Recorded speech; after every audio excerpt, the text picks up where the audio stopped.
It's our favorite time of the week again. Time for hashtag Rise and Q's, where we get to answer your questions. Saagar, what's up first? Okay, number one, from Critical Social Science Insights. Saagar and Krystal, your show always discusses hashtag populism.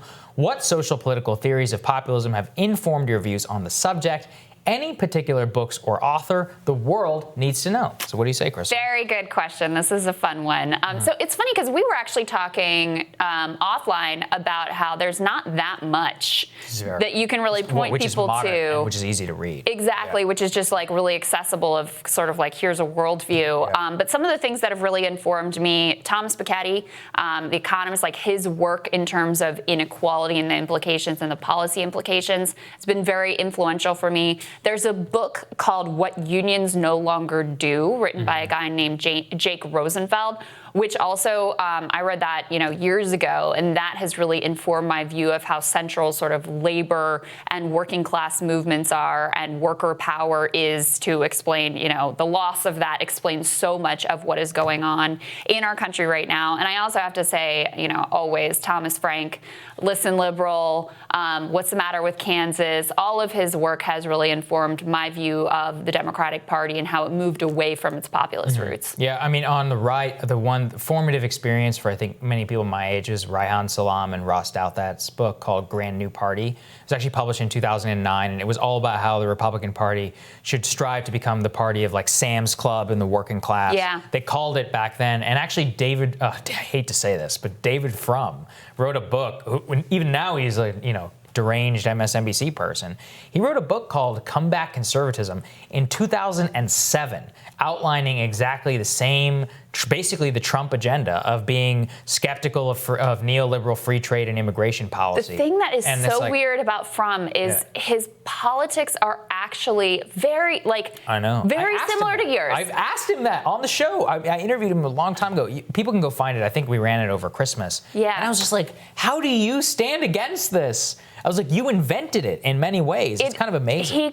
He's really obsessed with and this could be a class thing, frankly, with like the civility conversation and like the respected abroad conversation. And I get that. And I don't want to pretend like those things don't matter. I just think that they matter less than other things. Certainly. Well, but it is funny. It is funny how he's like, you would never know from the bulk of his commentary now that his politics are actually very similar to yours. Well, I think he tries to hide it now. But, and also Born Fighting by Jim Webb, The History of the Scots-Irish People. Oh, that's fascinating book on that is a fascinating. Jim Webb is a fascinating person. He's such a good writer. And then in terms of history, I just read this book, Freedom from Fear, which is one of the Oxford Histories of the United States.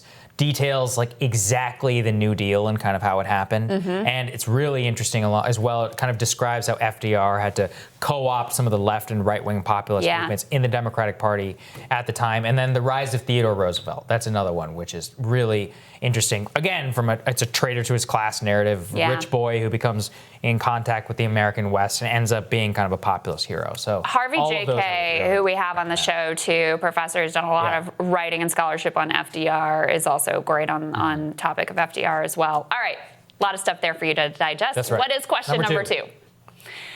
With an impending eviction mortgage crisis and the potential disenfranchisement of tens of millions of voters, how do you think this will impact the 2020 election? Well, Jacob.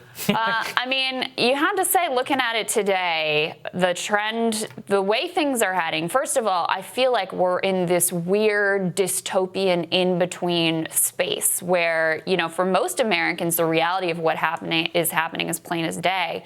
But because the stock market and billionaire class and like the people in this town are so disconnected from the reality, it's almost like for them it hasn't hit, which means it's not really reflected in our national dialogue because they control so much of the national dialogue and conversation and the perception of reality of what's happening in the country.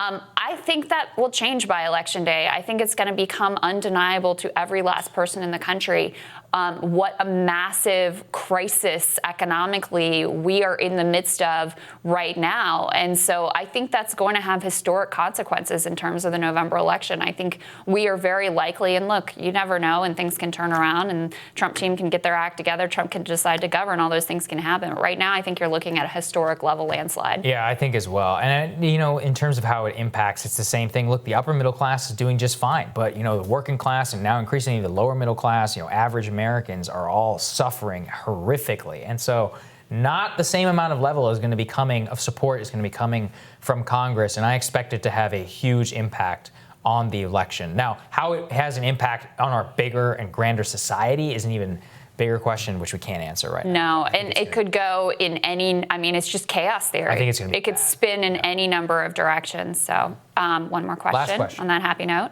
Okay, from Seth. When Krystal's gone, Ryan Grimm usually subs for her if Saagar was gone. Who would sub for him? That's because I never take a vacation. First of all, I was going to say, let's acknowledge the fact that they don't know the answer to that. Just represents the fact that you never take any time off. I don't take that much time off either, but I did take a lovely few days. I'm taking a week off soon. So this is a perfect preview. Preview it.